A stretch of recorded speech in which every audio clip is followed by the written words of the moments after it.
출애굽기 17장 1절로 우리 2절까지만 같이 한번 합독해 봅시다.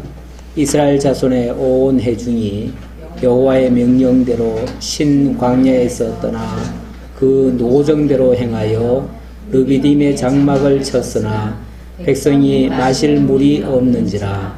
백성이 모세와 다투어 이르되 우리에게 물을 주어 마시게 하라. 모세가 그들에게 이르되 너희가 어찌하여 나와 다투느냐? 너희가 어찌하여 여호와를 시험하느냐? 아멘. 너희가 어찌하여 여호와를 시험하느냐라고 했는데 엄밀하게 말하면 지금 하나님이 이 어려운 환경으로 이끌어내신 것은 하나님이 시험하는 중이죠. 하나님이 시험하는 중인데 그 시험을 받아들이지를 못하고 오히려 하나님을 시험하는 역이 된 거죠. 그렇죠. 역적인 상황이 되는 거죠.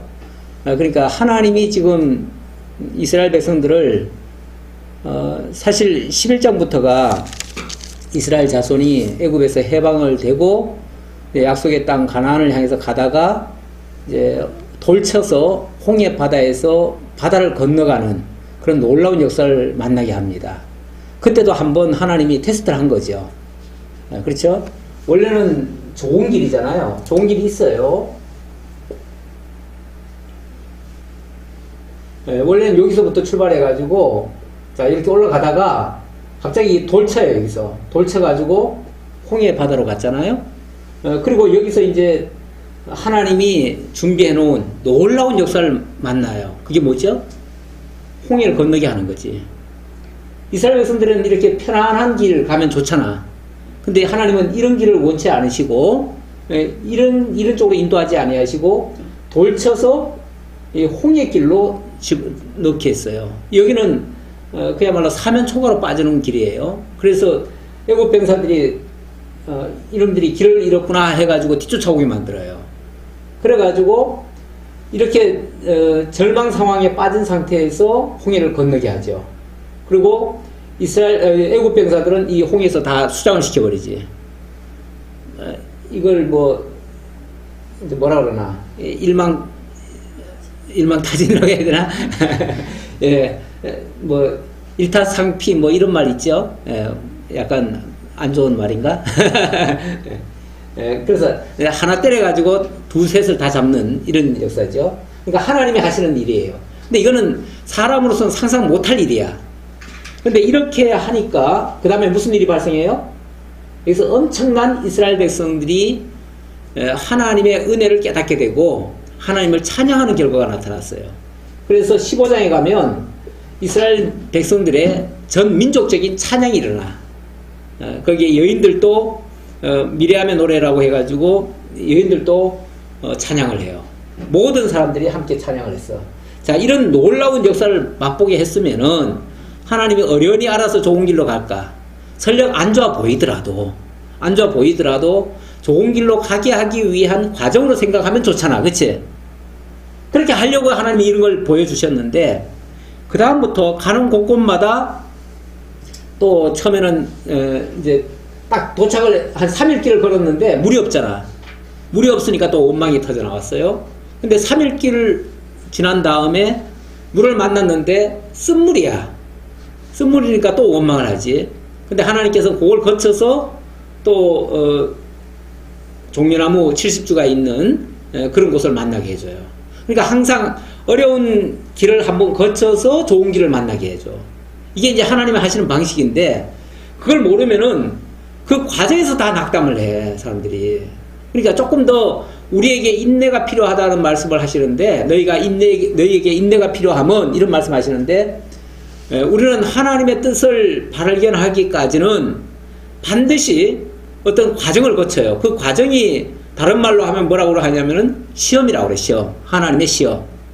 근데 그거를 그 시험을 그대로 받아서 하나님을 깨닫는 방식으로 원래 시험이라고 하는 거는 치고 나면 뭐가 되죠? 깨달음이 생기잖아. 그렇죠? 뭔가 내가 배운 거라도 한번 시험을 치르고 나면은 확실한 내 것이 돼요. 근데 시험을 안 치면은 그냥 배운 걸로 끝나가. 원래 우리 인식 구조가 뭘 배웠더라도 제 확인 과정을 안 거치면은 그냥 흘러가 버려. 지나가 버려. 지나가는데 시험을 한번 딱 치르고 나면은 그걸 통해서 한번 곤욕을 치르지만은 그 곤욕을 통해서 그것이 확고하게 남아. 그래서 시험의 유익은 나중에 그것이 잊혀지지 않고 기억이 남고 길이 내 것이 된다는 거야. 그래서 하나님은 반드시 시험의 과정을 거치는데 그 시험을 치르는 백성들은 그걸 통해서 도대체 하나님이 있으면 어떻게 우리를 이룰 수 있느냐라고 원망을 해.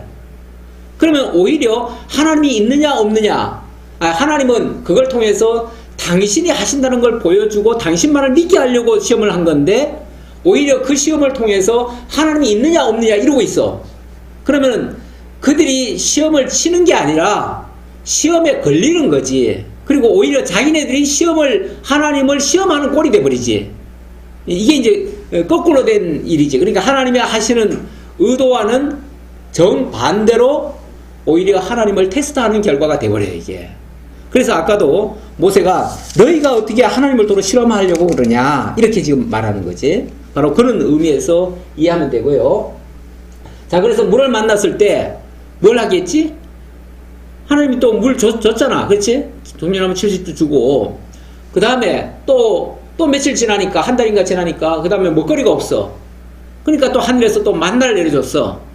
자, 이렇게 되면은 가장 중요한 물과 양식이 해결됐잖아. 그러면 이제 문제가 없어야 될 거 아니야. 그런데 자 17장에 와보니까 이스라엘 자손의 온 회중이 여호와의 명령대로 신광야를 떠나 노정대로 르비딤의 장막을 찾는데 거기서 마실 물이 없다고 또 원망이 터져나왔어. 얼마 전에 그렇게 마실 물이 없어서 난리 났을 때 하나님이 해결해 줬잖아. 그러면 또 해결해 주겠지 이렇게 믿으면 될 텐데 또 환경이 바뀌니까 먼저 있었던 상황하고는 다르니까 그건 그거고 왜 이 사건에서는 왜 이 문제에서는 왜 해결을 안 해주느냐라고 또 원망을 하기 시작하는 거야. 그러니까 이게 이제 모세는 그걸 또 원망이 당장 이제 어디로 가냐면은 모세한테 이제 가는 거지. 왜 쉽게 말하면은 왜 좋은 길로 계속 우리를 인도하지 이렇게 나쁜 길로 인도하느냐 그 말이겠지 모세한테.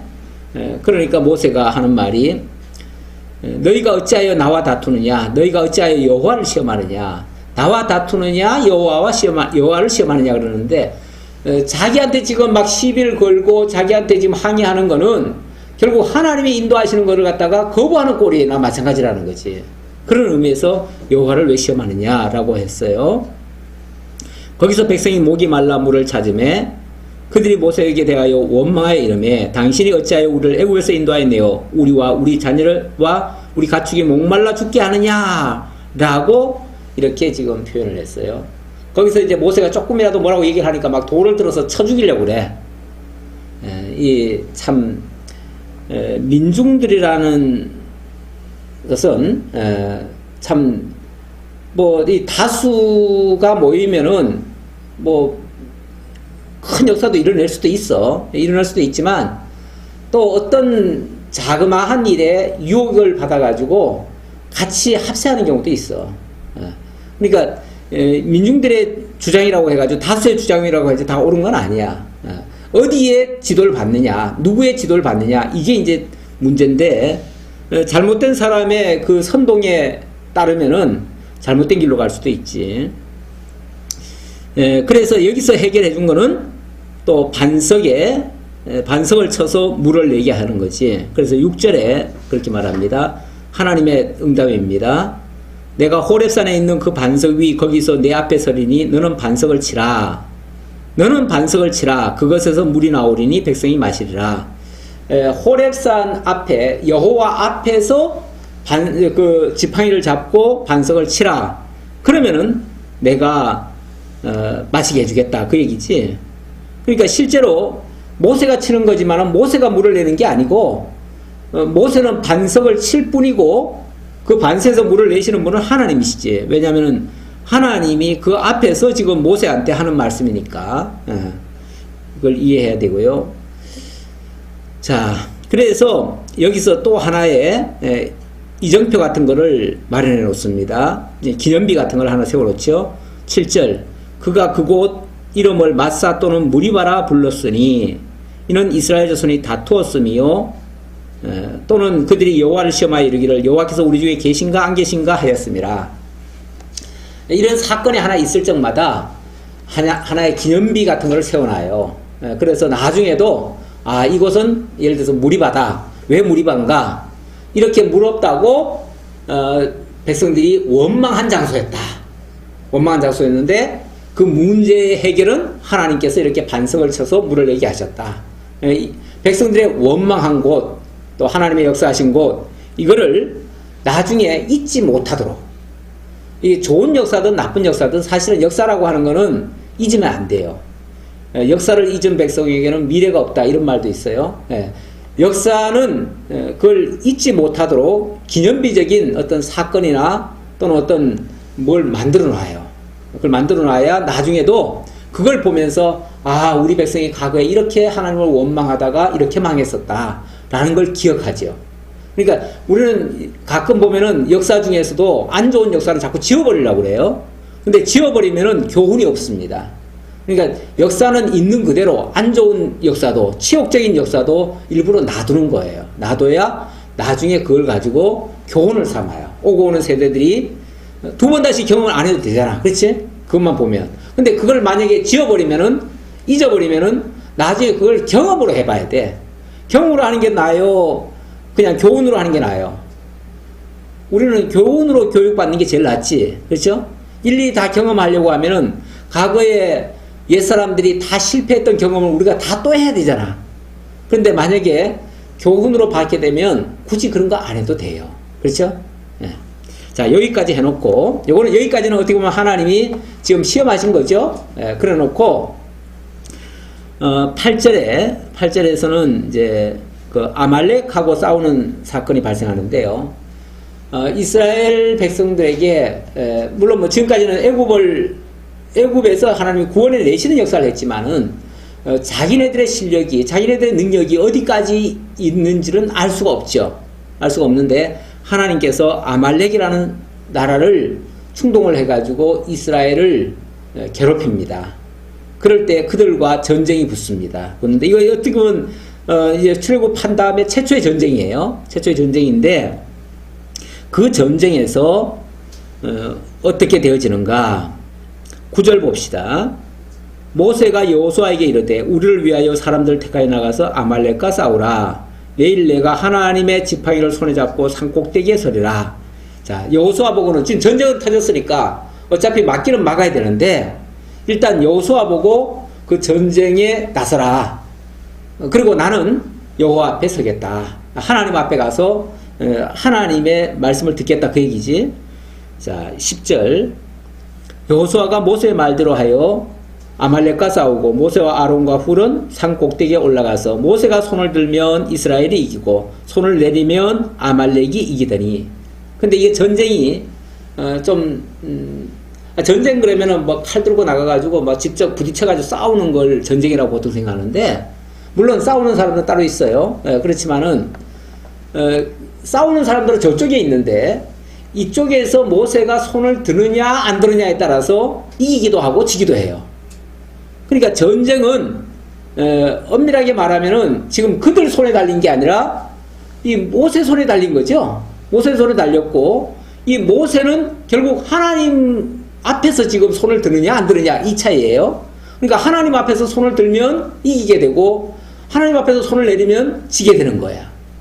그러니까 백성들이 잘 싸우고 못 싸우고에 달린 게 아니고 정말 지도자가 하나님 앞에 손을 드느냐 안 드느냐. 손을 든다는 의미는 의미적으로 정말 하나님 의지하고 하나님께 맡기고 하나님께 내어놓고 이런 의미죠. 그렇죠?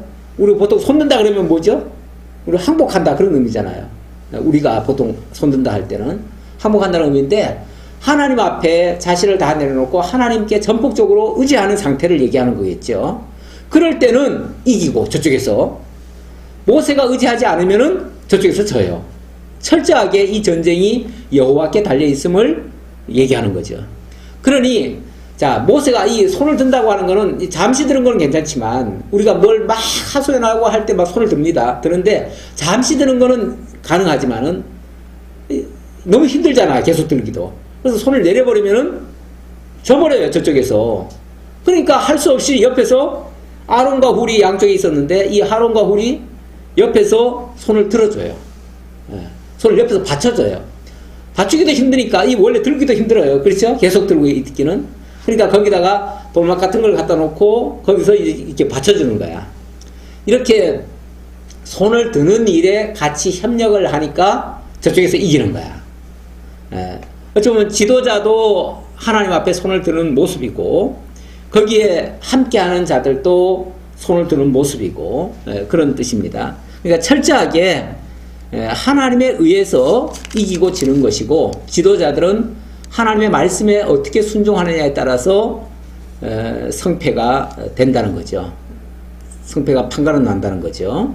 그런 것들을 보여주는 겁니다. 이건 말이 전쟁이지 결국 하나님께 어떻게 의지하느냐 그거를 지금 하나님께서 어찌 보면 테스트한다고도 볼 수 있어요.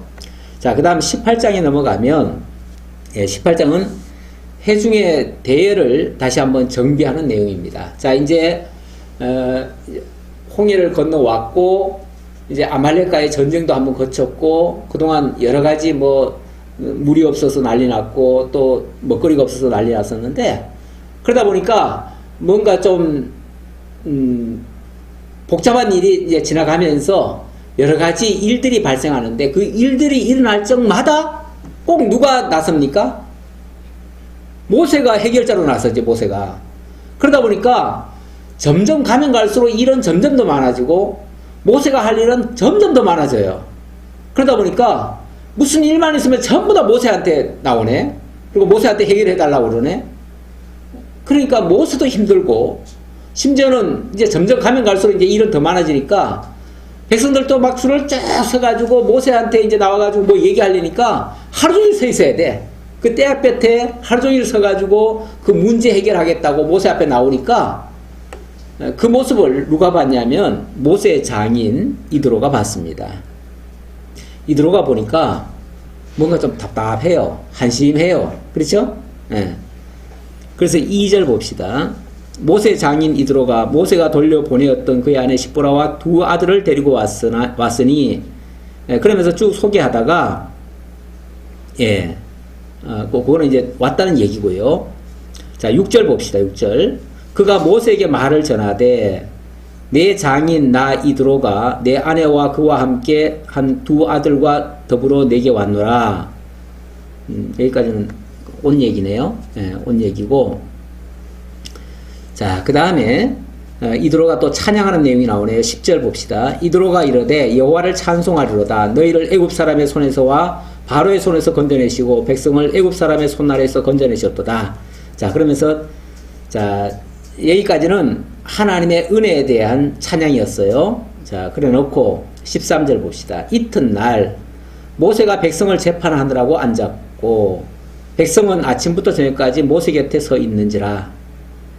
모세의 장인이 모세가 백성에게 행하는 모든 일을 보고 이르되 네가 이 백성에게 행한 이 모든 일이 어찌 됨이냐. 어찌하여 아침부터 네가 홀로 앉아있고 백성은 아침부터 저녁까지 내 곁에 서 있느냐. 그래서 쭉 얘기를 했어요. 그랬더니 17절 모세의 장인이 그에게 이르되 내가 하는 것이 옳지 못하도다. 뭔가 좀 바람직해 보이지 못하다 그 말이지.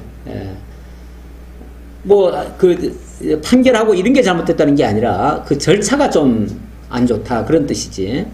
그러면서 너와 함께한 이 백성이 필경 기력이 세하리니 이 일이 내게 너무 중함이라. 한 사람이 이 모든 일을 감당한다는 건 너무 좀 뭔가 잘못됐다 그 얘기지. 그러면서 이제 내 말을 들으라. 내가 네게 방침을 가르치리니 하면서 20절 그들에게 율례와 법도를 가르쳐서 마땅히 갈 길과 할 일을 그들에게 보이고 너는 온 백성 가운데에서 능력 있는 사람들 곧 하나님을 두려워하며 진실하며 불의한 이익을 미워하는 자를 살펴서 백성 위에 세워 천부장과 백부장과 50부장과 10부장을 삼아 그들이 때를 따라 백성을 재판하게 하라. 예, 여기 능력 있는 사람들,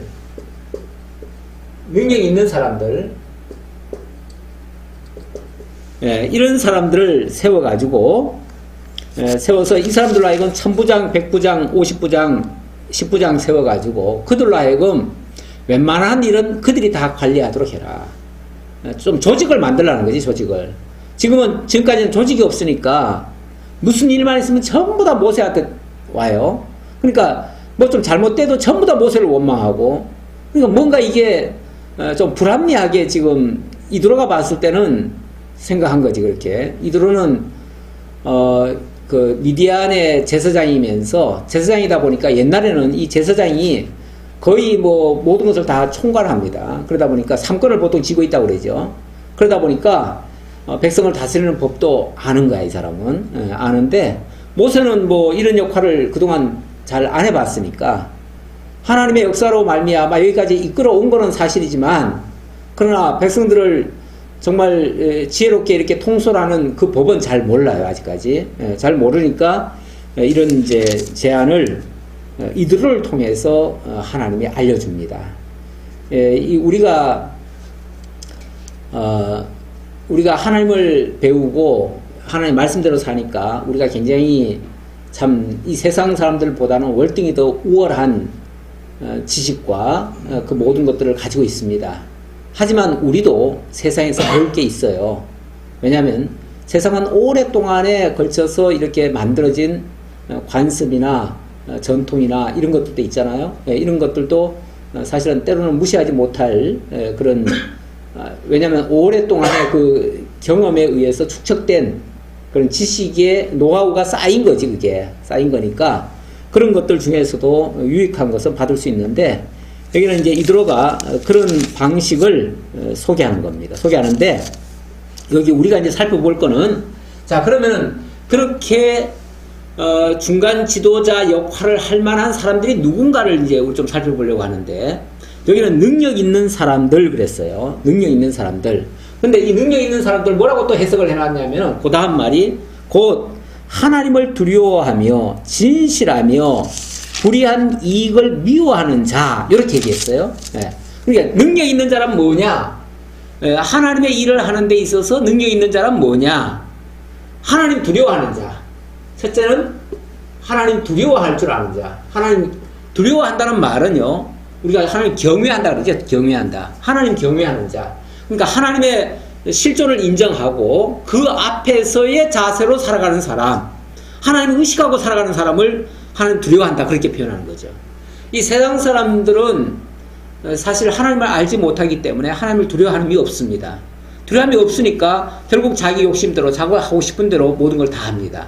이게 이제 큰 폐단이면 폐단이죠. 그런데 이 하나님을 두려워한다는 게 우리 신앙 안에서는 가장 큰 덕목 중에 하나예요. 우리 신앙인, 특히 교회 지도자의 덕목 중에 첫 번째는 하나님을 두려워할 줄 알아야 돼요. 그래서 그게 바로 능력인데, 바로 하나님 두려워하는 자. 그 다음엔 진실한 자. 진실. 이거 역시도 하나님과 사람 앞에 거짓 없이, 그리고 자기의 말에 책임을 질 줄 알고, 또 약속한 것은 반드시 지키고, 원래 진실이다 이런 것들은, 성실이다 이런 것들은 그 신용이 있고 약속을 잘 지키고 거짓이 없고 이런 것들을 다 가리키는 말이죠. 그 다음에는 불의한 이익을 미워하는 자. 세 번째는 불의를 싫어하는 사람. 불의를 원치 않는 사람. 불의한 이익. 이 원래 왜 불의를 왜 저지릅니까, 사람들이?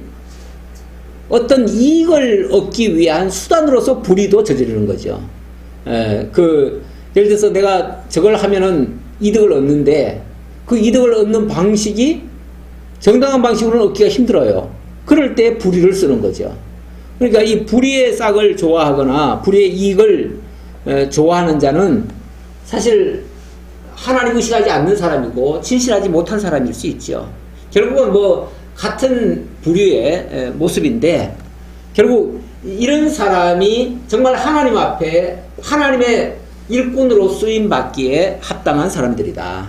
지도자 자격에 합당한 사람들이다. 그런 사람들을 백성 위에 세워서 천부장, 백부장, 50부장, 10부장. 이거는 이제 그 사람의 그 능력의 그 정도에 따라서 많은 능력이 있으면 당연히 천부장을 시켜야 될 것이고 그렇지 않은 사람들은 이제 백부장이나 50부장이나 10부장으로 낮춰서 그 나름대로의 역할을 감당할 수 있도록 해줘라. 그러면은 모든 일을 혼자 하지 않고 함께 할 수 있으니까, 그리고 아주 중요한 일만 네가 한다면 효율도 훨씬 더 좋아질 것이고 백성들도 피곤하지 않을 것이고, 이렇게 역할을 분담해서 일을 나눠서 하는 일이 중요하다. 하나님의 일, 특히 오늘날 교회의 일도 이렇게, 그래서 뭐라고 할까요? 부서를 나누고 역할을 분담하고 은사를 따라서 하게 하는 일이 좋습니다. 자, 그렇게 해서 일을 나누도록 하고요. 19장에서는 원래 20장부터가 이제 저건데, 20장부터가 그 율법을 주시는 내용인데요. 19장은 그 율법을 주시기 위한 준비 내용입니다. 이 율법, 이제 시내산에서 이 율법을 주신다 해가지고, 율법이 또 하나님의 언약의 말씀이거든요. 그래서 시내산에서 주신 언약이다, 이렇게 표현을 합니다. 내막적으로 들어가 보면 그게 율법이에요. 율법인데 그걸 시내산 언약이라고 이야기를 하면서, 이 시내산 언약의 내용이 출애굽기 19장부터 레위기까지 이어져 가요. 레위기에 여러 가지 제사제도들이 나오는데 그건 다 율법에 의해서 이루어지는 규례들이에요. 규례들인데, 율례와 규례들.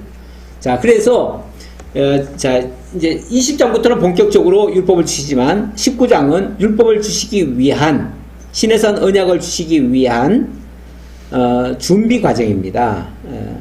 그래서 언약 수립을 위한 준비가 19장이고, 20장은 율법의 계명을 주시는 그러한 내용이 되겠습니다.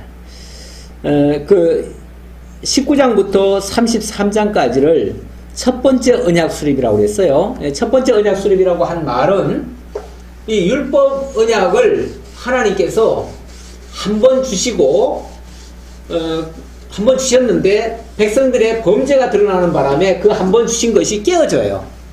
쉽게 말하면 첫 번째 주신 언약이 한번 파괴가 되어져요. 그래서 첫 번째 언약 수립, 두 번째 언약 수립, 이렇게 좀 구분을 합니다. 왜냐하면 언약을 한 번 주시고 그것이 한번 깨어지고 그 다음에 두 번째 또 다시 주시거든요. 그래서 첫 번째 언약 수립을 19장부터 33장까지 하고 34장부터는 좀 실패를 한 다음에 깨어지고 다시 새롭게 언약을 주시는 내용이 되겠습니다. 자, 준비하는 내용입니다. 19장. 이스라엘 자손이 애굽 땅을 떠난 지 3개월이 되던 날 그들이 시내 광야에 이르니라. 자, 3개월 되던 날 이제 시내 광야에 도착을 했습니다. 하나님께서 이제 산으로 올라오라고 하셨어요. 그래서 3절, 모세가 하나님 앞에 올라가니 여호와께서 산에서 그를 불러 말씀하시되 너는 이같이 야곱의 집에 말하고 이스라엘 자손들에게 말하라. 내가 애굽 사람에게 어떻게 행하였음과 내가 어떻게 독수리 날개로 너희를 업어 내게로 인도하였음을 너희가 보았느니라.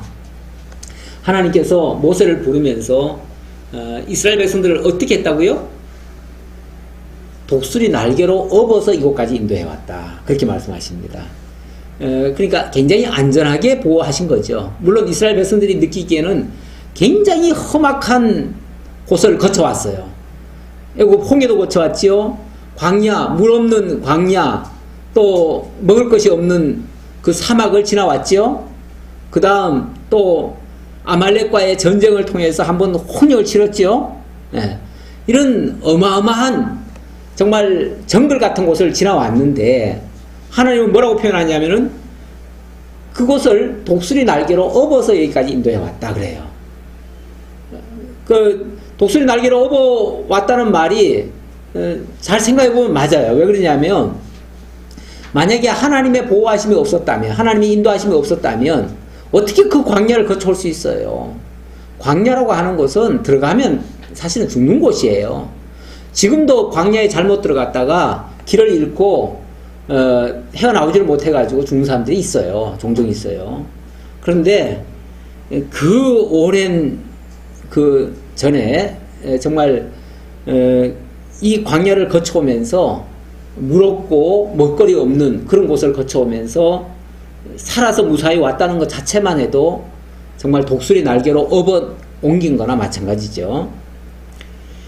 자, 그러면서 그들에게 이게 이제 하나님이 내가 너희와 함께하고 있고 너희를 이끌어 왔다고 하는 증거 아니냐 그 말이죠. 이 말을 하는 의도는 그거죠. 그러니까 앞으로도 너희가 나를 의지해야 된다. 내가 너희를 이끌어 갈 거다. 그래서 너희가 만약에 내게 순종하고 나를 잘 따른다면 앞으로의 삶도 형통할 수 있다. 그러나 너희가 만약에 내 말을 거역하고 따르지 않는다면 그때는 너희들이 큰 어려움을 겪을 수도 있다. 그래서 너희들이 내 말을 듣는지 안 듣는지 이거를 하나의 마치 리트머스 시험지처럼 이거를 내가 이제부터 너희들에게 율법을 주어서 그 율법을 가지고 너희들을 확인하겠다. 그 말이죠. 그러면서 이제 너희들에게 율법을 주겠다는 거예요. 그래서 이 율법을 너희들이 잘 지키는지 안 지키는지 지킨다면 하나님의 뜻을 따르는 표현이고 율법을 안 지킨다면 하나님을 거역한다는 표시예요. 그게. 그리고 이 환경이라고 하는 게 계속 이 상태에서만 하나님이 두실 건 아니잖아요. 그렇죠? 이제 광야는 이제 40년 동안은 광야에 있을 거지만은 그 다음에 삶은 가나안 땅의 삶이에요. 그렇죠? 가나안 땅에 들어갔을 때에 그때는 광야와 같은 경험을 못 해요. 그렇죠? 안 하게 되죠. 그리고 오히려 거기는 굉장히 좋은 환경이지. 근데 사람들이 좋은 환경으로 바뀌어지면 또 과거는 또 다 잊어버릴 수가 있어. 그러니까 그거를 이 율법이라고 하는 것 속에다가 집어넣어 가지고 그걸 지키면서 과거를 기억하게 만들고 그래서 하나님을 의지하도록 이렇게 만든다는 거죠. 그래서 지금 율법을 주신다고 하지만 이 율법은 엄밀하게 말하면 광야에서 지킬 법은 아니에요. 나중에 이제 가나안 땅에 들어가서 지킬 법이에요. 그래서 너희가 나중에 가나안 땅에 들어가거든 내가 너희에게 명한 이 율법을 지켜라. 그렇게 말하죠. 그래서 그 전혀 다른 환경에서도 하나님을 기억하고 잊지 않을 수 있는 그런 조건을 그런 이제 하나의 뭐라고 할까 그런 대비책을 하나님이 마련해 주는 거죠. 그게 바로 율법이에요. 자, 그러면서 너희가 5절 다시 봅시다. 세계가 다 내게 속하였나니 너희가 내 말을 잘 듣고 내 언약을 지키면 여기도 언약이라고 그랬죠. 언약. 그래서 이 율법 우리는 이제 이거를 좀 더 세밀하게 살펴보느라고 이걸 우리에게 다가오는 거는 율법으로 다가오는 거예요. 그래서 율법이라고 표현하지만 하나님은 그 율법을 언약으로 주시는 거예요. 언약. 언약이라는 말에는 장래 미래에 하나님이 무언가를 하실 건데 이걸 기준으로 하시겠다는 얘기예요. 그래서 하나님의 약속의 내용이 그 속에 담겨져 있어요. 그러니까 단순히 우리 보고 하라 하지 말라라고 하는 명령 차원이 아니라 이 약속의 말씀을 너희들이 들을 때는 이렇게 해주고 듣지 않을 때는 이렇게 해줄 것이다 라고 하는 미래에 대한 약속의 말씀이다. 그 말이에요. 그걸 언약이라고 얘기해요. 자, 그래서 너희가 잘 듣고 내 언약을 지키면 너희는 모든 민족 중에서 내 소유가 되겠고 모든 민족 중에서 으뜸이 되는 하나님의 소유로 증명이 될 거다 그 말이죠. 그리고 너희가 내게 대하여 제사장 나라가 되며 거룩한 백성이 되리라. 거룩한 백성, 구별된 백성이고 제사장 나라란 말은 모든 다른 나라들까지도 다 통솔하고 그들을 지배하면서 그들을 섬기는, 원래 제사장이란 말은 섬긴다는 의미이기도 한데 결국 다른 백성들까지도 다 지도하는 위치에 있을 것이다 그런 얘기죠. 그러니까 이스라엘 백성들이 하나님의 말씀을 잘 지킨다면 단순히 한 나라를 잘 세워간다는 의미가 아니라 온 세계를 지배하는 민족이 될 수 있다. 그 얘기예요. 네. 자, 그러면서 너희는 이 말을 이스라엘 자손에게 전할지니라. 이거는 지금 한 시대의 사람에게만 하는 말이 아니고 오고 오는 모든 이스라엘 세대들에게 하는 말이고 더 나아가서 하나님 안에 있는 모든 백성들에게 해당되는 말씀이다. 그런 뜻이에요. 자, 그래서 이제 이 언약을 받으려니까 언약은 하나님 앞에 나아가서 지금 하나님의 말씀을 직접 받는 일인데 얼마나 심각한 일입니까? 그러니까 먼저 자신을 정결케 하고 모든 백성들도 정결케 하고 그 말씀을 받기 위한 준비, 하나님 앞에서의 자세를 갖추게 합니다. 그런 내용들을 이제 쭉 소개하고 있고요. 그래서 셋째 날, 16절 봅시다. 셋째 날 아침에 우레와 번개와 빽빽한 구름이 산 위에 있고 나팔 소리가 매우 크게 들리니 진중에 있는 모든 백성이 다 떨더라. 모세가 하나님을 맞으려고 백성을 거느리고 진에서 나오매 그들이 산기슭에 있는데 시내산의 연기가 자욱하니 여호와께서 불 가운데서 거기 강림하심이라. 예, 불 가운데서 강림하신다. 이 연기가 자욱하다 이런 표현은 여호와의 그 영광이 거기에 임재했다고 하는 하나의 증표입니다. 예, 거기서 이제 하나님이 직접 계명을 주시죠. 자, 24절 봅시다. 여호와께서 그에게 이르시되 가라 너는 내려가서 아론과 함께 올라오고 제사장들과 백성에게는 경계를 넘어 나 여호와께로 올라오지 못하게 하라. 내가 그들을 칠까 하노라. 이 모세와 그 제사장 아론 외에는 일체 여호와 앞에 나오지 못하게 합니다.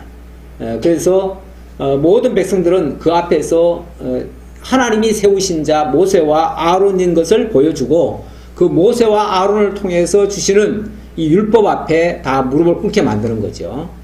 그렇게 하기 위해서 모든 다른 백성들은 아예 이쪽을 쳐다보지도 못하게 하고 올라오지도 못하게 하고 가까이 오는 자들은 다 죽임당하죠. 이렇게 하시고 그 다음에 이제 20장 들어서면은 드디어 하나님이 율법의 계명을 수여하는 장면입니다. 이 계명, 자 이제 율법의 계명이라고 그랬는데 율법은 아주 크게 말하는 거예요. 넓게 말한 거예요. 넓게 말하고 율법 안에 이제 첫 번째 계명, 계명은 십계명을 얘기하는 겁니다. 십계명을 얘기하고 예, 그 다음에는 이 십계명을 하나의 모법으로 해가지고 이게 이제 모법이 되는 거죠. 모든 법의 기초가 된다 그 말이에요. 기초가 되고 여기에 근거해서 율례와 규례가 세워져 갑니다. 그래서 율례 규례는 나중에 얘기하고요. 우선 20장에서 계명을 수여하는 내용인데요. 자, 계명을 한번 봅시다. 하나님이 이 모든 말씀으로 말씀하여 이르시되 나는 너를 애굽 땅 종되었던 집에서 인도하여 낸 내 하나님 여호와니라. 자, 나는 하나님이 어떤 분인가를 먼저 소개합니다. 나는 너를 애굽 땅 종되었던 집에서 인도하여 낸 내 하나님 여호와다. 모든 이 법에, 이 율법, 하나님의 법에 가장 기본은, 가장 근거는 하나님이 여호와라는 사실을 알려주려는 거예요. 하나님이 여호와라는 사실. 그걸 알려주기 위해서 그래서 모든 법을 제시하기 전에 먼저 나는 너를 애굽 땅 종되었던 집에서 인도하여 낸 네 하나님 여호와다. 내가 여호와다. 이거부터 먼저 얘기를 해요. 내가 여호와다. 그러니까 지금부터 주는 이 율법에 너희들은 다 복종해라. 그 말이죠. 자, 그러면서 첫 번째 계명은 3절부터 얘기를 합니다. 너는 나 외에는 다른 신들을 내게 두지 말라. 너는 나 외에 다른 신들을 내게 두지 말라. 이게 이제 제1계명입니다. 제1계명. 자, 제1계명인데 나 외에 다른 신들을 내게 두지 말라 그랬습니다. 하나님 외에. 그 직전에 뭐라고 그랬습니까? 내가 너희를 애굽 땅 종되었던 집에서 인도해낸 하나님 여호와다. 이 하나님 여호와다라는 표현에는 유일신이라는 얘기예요. 유일신. 유일신이고 나밖에는 없다. 다른 신은 없다. 이 얘기예요. 이걸 먼저 강조를 했는데 그런데 만약에 또 다른 신을 갖다가 끄집어낸다면은 결국 유일신 하나님을 부정하는 결과가 돼요.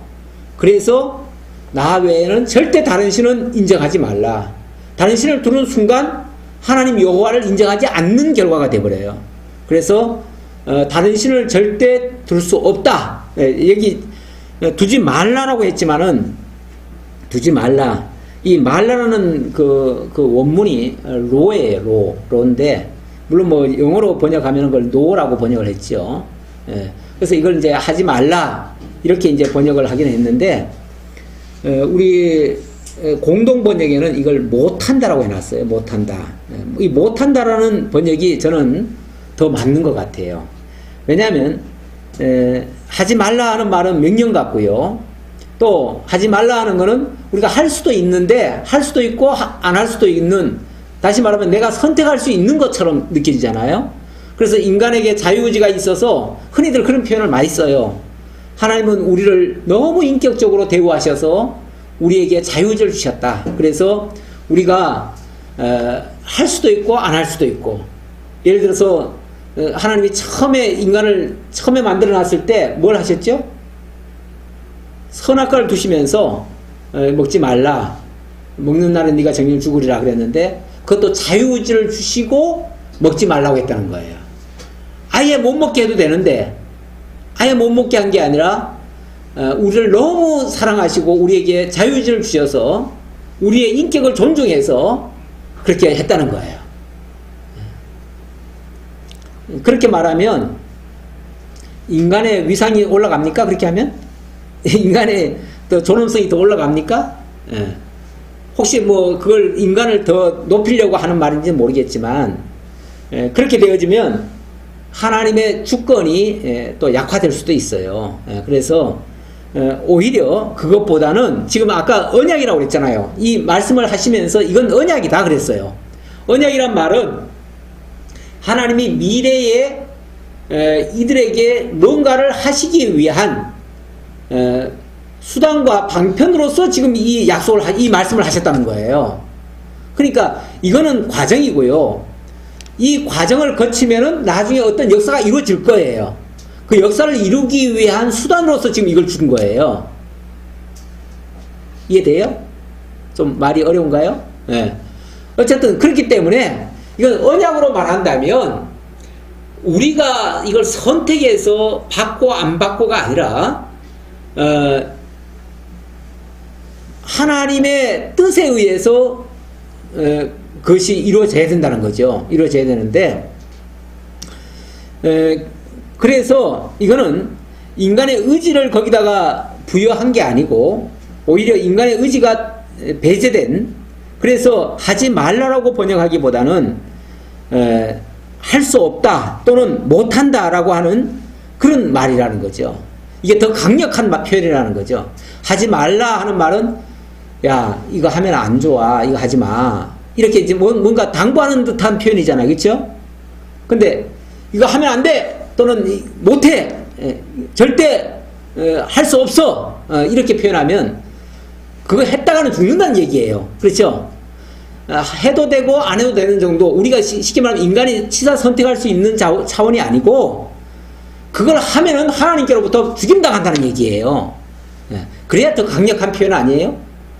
근데 제가 볼 때는, 제가 이 원문으로 이제 제가 이걸 보니까 그 후자가 더 맞는 말이다, 그런 얘기예요. 그렇게 해서 이거는 단순한 명령이 아니고 하나님께서 그렇게 명하시고 나중에 그렇게 지키지 못하는 자들을 향해서 이루실 하나님의 뜻을 거기다가 담아놓은 거다, 이렇게 이해를 하는 것이 맞다, 그 얘기예요. 왜 제가 이 말을 조금 강조를 하냐면요, 자꾸 율법을 우리가 지켜 행해야 되는 어떤 행위 규범인 것처럼 자꾸 이렇게 받는 경향이 많아요. 그렇게 받게 되면 우리가 잘하면은 복을 받고 잘못하면 벌을 받는 것처럼 마치 우리 행위가 하나님의 복과 저주를 변화시킬 수 있는, 가변시킬 수 있는, 그래서 주체가 우리인 것처럼 이렇게 오해될 우리가 있기 때문에 그게 아니고 하나님의 주권에 의해서 복받을 자에게는 복을 받게 하시고 저주받을 자에게는 저주받게 하신다는 걸 강조하려고 제가 이 표현을 하는 거예요. 그래서 하나님의 절대 주권이 먼저다. 인간의 자유의지 선택이 먼저가 아니다. 어찌 보면 하나님이 이런 말씀을 하셨으면 이 법에는 다 걸려요. 이렇게 말을 하니까 이렇게 하지 말아서 우리가 복을 받아야지 이래가지고 나중에 이걸 잘 지켜가지고 나중에 복을 받을 수 있는 길이 있는 것처럼 생각하면 안 된다 그 말이에요. 왜? 그렇게 생각하면은 자기들 힘으로 살아갈 수 있는 방법을 터득하는 결과가 돼버려요. 그렇게 되면 나중에 가면요 하나님을 의지하는 게 아니고 자기들의 힘으로 이걸 지켜서 복을 받으려고 해요. 그 시도가 잘못됐다 그 말이에요. 그런 생각 자체가 결국 우리를 빗나가게 만들기 때문에 그걸 제가 막기 위해서 이 표현을 하는 거예요. 좀 이해되죠? 예. 자, 그리고 4절인가요? 4절. 너를 위하여 새긴 우상을 만들지 말고 또 위로 하늘에 있는 것이나 아래로 땅에 있는 것이나 땅 아래 물속에 있는 어떤 형상도 만들지 말며. 자, 어떤 것도 만들지 말라고 그랬어요. 예, 여기 4절에 어떤 것도 만들지 말아라. 어떤 형상을 만들지 말아라. 근데 제1계명은 나 외에 다른 신 안 된다 그 말이고요. 제2계명은 다른 신의 형상 만들지 말라. 그리고 그것들에게 5절에 계속 이어지죠. 그것들에게 절하지 말며 섬기지 말라. 형상 만들지 말고 절하지 말고 굴복하지 말라 그 얘기죠. 그러니까 요 제1계명과 제2계명이 약간 유사한 점이 있긴 있어요. 그렇죠? 그런데 우리 기독교에서는 요 제1계명과 제2계명을 이렇게 나눠서 그래서 이제 10계명으로 나가는데 천주교에서는 요 제1계명과 제2계명을 합쳤어요. 합쳐가지고 나 외에 다른 신을 섬기지 말라 여기까지만 해요. 그것만 강조를 해요. 그 뒤에 그리고 그렇게 되면 이제 10계명이 아니라 9계명이 될 거 아니에요. 그러니까 진짜 10계명 예를 들어서 17절이죠. 17절에 보면 내 이웃의 집을 탐내지 말라. 내 이웃의 아내나 남종이나 여종이나 소유나 이런 것들을 탐내지 말라. 요걸 가지고 또 둘로 쪼갰어요. 그런데 이 17절이 둘로 나뉠 만한 건가요? 이거는 나뉠 만한 게 아니에요. 그렇죠? 이거는 한 얘기예요. 한 얘기인데 그래도 10가지는 맞춰야 되니까 하나님이 10계명이라고 했으니까 10가지는 맞추려니까 제1계명과 2계명 분명히 나뉜 거를 갖다가 합치고 이 10계명을 둘로 나눴어요. 이유는 뭘까요?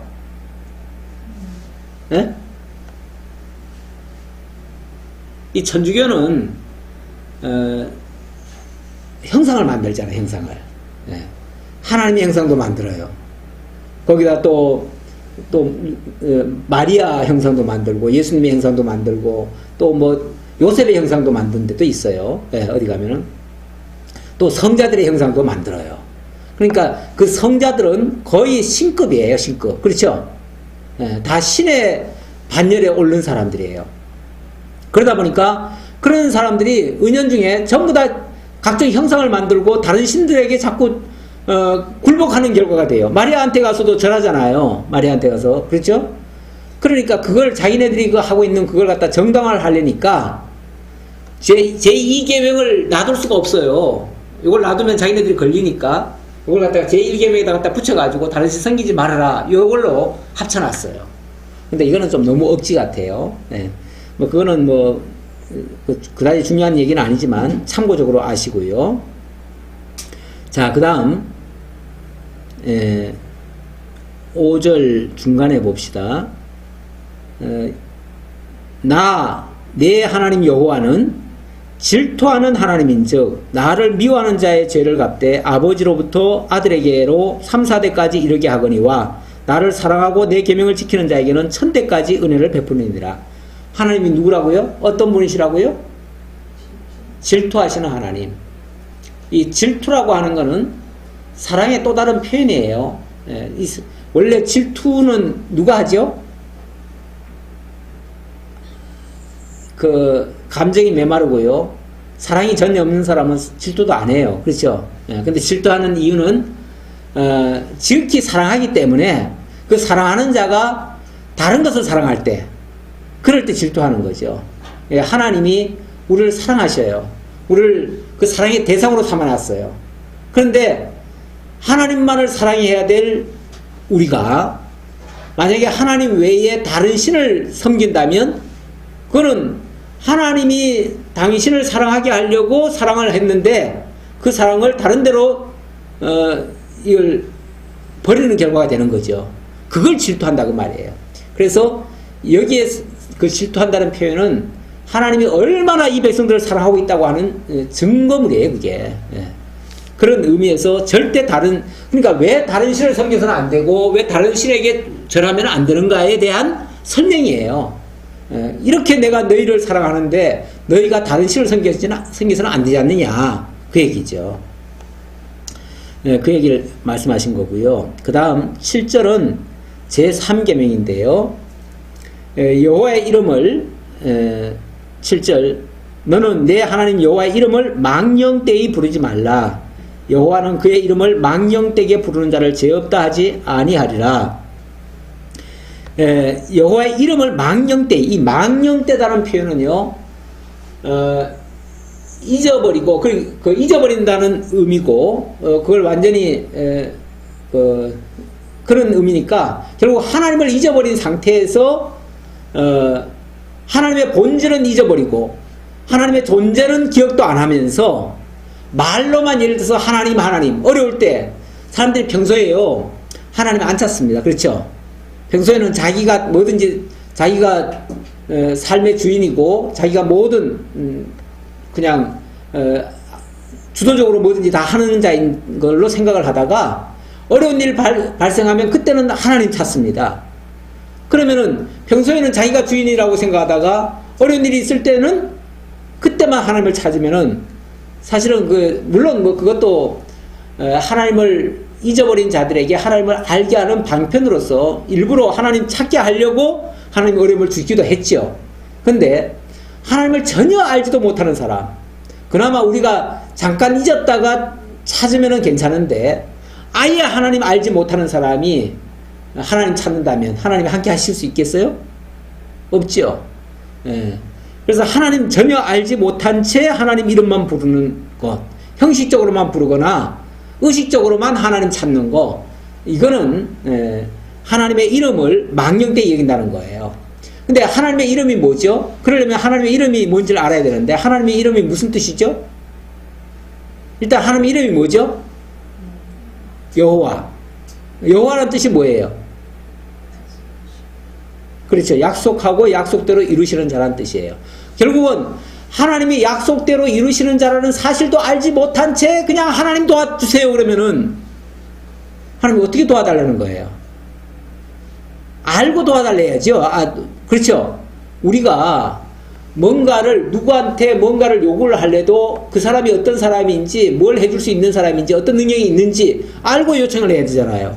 마찬가지로 우리가 하나님도 어떤 분이신지를 알고 요청을 해야 되는데 하나님이 전능자라는 사실을 알고 그분이 약속대로 이루신 자인 줄을 알고 해야죠. 우리가 기도할 때도 덮어놓고 기도하는 사람들이 있어요. 덮어놓고 맹목적으로 기도는 하나님은 무조건 기도만 하면 다 들어주신다 이렇게 생각해가지고 맹목적으로 기도하는 사람들이 있는데 사실은 하나님은 그렇게 무조건 구하는 것만 다 이루어진다는 뜻으로 하신 말씀이 없어요. 오히려 하나님의 뜻이 무엇인지를 알고 구하라고 그래요. 하나님이 그래서 오죽하면은 너희가 구하여도 얻지 못하면 하나님의 뜻을 알지 못해서 잘못 구함이라 이렇게도 표현하시죠. 하나님은 뜻도 알지 못한 채 구하면은 이루어 주시겠어요? 하나님이 싫어하는 거 구하면은 이루어 주시겠어요? 어린 애기가 사람 죽일 테니까 칼 주세요 그러면은 칼 주겠어요? 안 되잖아, 그렇죠? 정말 필요한 걸 구해야 주는 것이고 잘못 구하면은 하나님이 안 주시는 거죠. 육신으로 정욕적으로 잘못 쓰려고 구하는 것은 하나님이 안 주시는 게 맞는 거죠. 그건 오히려 안 주는 게 하나님의 응답이에요. 근데 왜 나는 기도해도 못 얻을까? 그건 하나님 알지 못한 채 구하거나 정욕적으로 잘못 쓰려고 구한 경우가 많지요. 그런 것이나 같은 의미예요. 예를 들어서 그래서 하나님이 어떤 분인지도 모르고 부르는 것은 그건 합당치 못하다. 그런 차원에서 정확히 하나님 이런 것도 제대로 알아라. 그런 얘기예요. 제3계명은 하나님의 이름을 정확히 알라 그 말이에요. 그래서 그 이름에 걸맞게 부르고 그 하나님의, 그러니까 하나님이 여호와이심을 정확히 알고 구하라 그런 얘기예요. 네. 그래서 여호와에게 구해야지. 우리가 그러면은 신이라는 말 속에는 사실은 우리가 믿는 여호와 하나님도 있지만 다른 이방신도 있잖아요. 이방신에게 구하면 어떻게 해요? 중앙아시아, 어디에요? 저기 서남아시아 이쪽으로 가면은 거기는 이렇게 우상들이 굉장히 많잖아요. 거기에 전부 다들 여행객들이 가면은요, 심지어 믿는 사람들도 거기 가가지고 동전도 던지고 이렇게 자기 소원 여기서 소원 빌면 이루어진다 그러면은 믿는 사람들도 거기 가서 비는 경우가 있어요. 예, 갖다 동전 던지고 하는 경우가 있어요. 엄밀하게 말하면 우상한테 지금 맹목적으로 비는 거죠. 그거는 신이 어떤 신인지도 몰라요. 그런데 여기다 던지면은 효험이 있대요. 여기다 던지면 소원이 이루어진대요. 그래서 갖다가 맹목적으로 갖다가 비는 거죠. 그거야말로 아주 망령된 행위죠. 망령된 행위. 하나님을 잊어버린 행위. 하나님을 알지 못하는 행위. 그런 행위를 하나님은 굉장히 나쁘게 보시는 거죠. 여기까지가 아니죠. 하나 더 있죠. 8절에 안식일을 기억하여 거룩하게 지키라. 이 안식일. 그러면서 안식일이 어떤 날인가를 쭉 얘기를 합니다. 10절에 보면 일곱째 날은 내 하나님 여호와의 안식일인즉 그렇게 얘기합니다. 여호와의 안식일. 이 안식일이 단순히 네 번째는 안식일 얘기인데요. 안식일은 단순히 쉬는 날이 아니고요. 쉬는 날이 아니고 여호와의 안식일이다 라고 말합니다. 그러니까 이 안식일은 여호와의 안식일이라는 걸 잊지 말라 그 얘기예요. 왜 여호와의 안식일이냐면 최초의 안식일은 하나님이 천지를 창조하고 제7째 되는 날 쉬셨잖아요. 그래서 창조의 완성이 돼요. 창조의 완성. 그 다음에 두 번째 안식은 하나님이 애굽 땅 종되었던 집에서 이끌어내셨죠. 그래서 해방을 시켜준 날이에요. 그러니까 이거는 구원의 완성이죠. 물론 애굽 땅에서 종되었던 데서 구원했으니까 이거 완전한 구원은 아니지만 예표적인 구원은 되죠. 그리고 세 번째 이제 안식일이라고 하면 예수님이 십자가에 못 박혀 죽으시고 3일 만에 부활하시죠. 왜 안식 후 첫날에 부활하시는 건데, 예수의 그 죽음으로 안식에 들어간 것이 그 죽음 속에 있던 자들을 이끌어내는 역할을 한 거예요. 그렇죠? 예수님이 어둠 속에 들어갈 때, 그 안식에 들어갈 때에 그 죽었던 모든 영혼들을 건져내는 이게 이제 구원의 완성이죠. 이것도 구원의 완성. 이게 이제 영적인 구원의 완성이죠. 예. 이건 육적 구원의 완성이고요. 예. 자, 이렇게 영적 구원의 완성. 이게 바로 안식일이에요. 그러니까 안식일이라고 하는 게 단순히, 그래서 히브리서 4장에 보면은 이 안식일에 대한 얘기가 쭉 나오는데, 너희들에게는 아직 이 안식일 때가 남아있다. 이렇게 표현을 해요. 그러면서, 그래서 그 안식을 너희들도 구하라. 이런 표현을 하는데, 그 남아있는 안식은요, 이 다음에 영원히 그리스도 안에서 영원한 안식 얻는 거. 이 다음에 이제 천국 가서 영원한 안식 누리는 거. 그것까지도 연결이 돼요. 예. 이게 모든 계시의 완성이기도 하고요. 그렇죠? 네. 그러니까 하나님이 약속하신 그 모든 것을 완성하는 것을 이 안식일이라고 하는 의미 속에다가 담아 놨어요. 그래서 이걸 기억하고 잊지 말라고. 그래서 제7일째 되는 날은 무조건 쉬라는 거예요. 무조건. 네. 그리고 거기서만 끝나는 게 아니라 7년째 되는 해, 그 다음에 7년씩 7번이 지나고 그 다음 해 희년이 되는 해, 희년이 되면 모든 것이 다 새롭게 되는 이런 역사를 해요. 그것도 다 안식일의 연장선이에요. 연장선인데 이렇게 하는 것은 장차 창조의 완성, 구원의 완성, 새 창조의 완성, 그리고 영원한 천국의 완성, 이런 것들을 바라보게 하는 그런 하나의 내용이죠.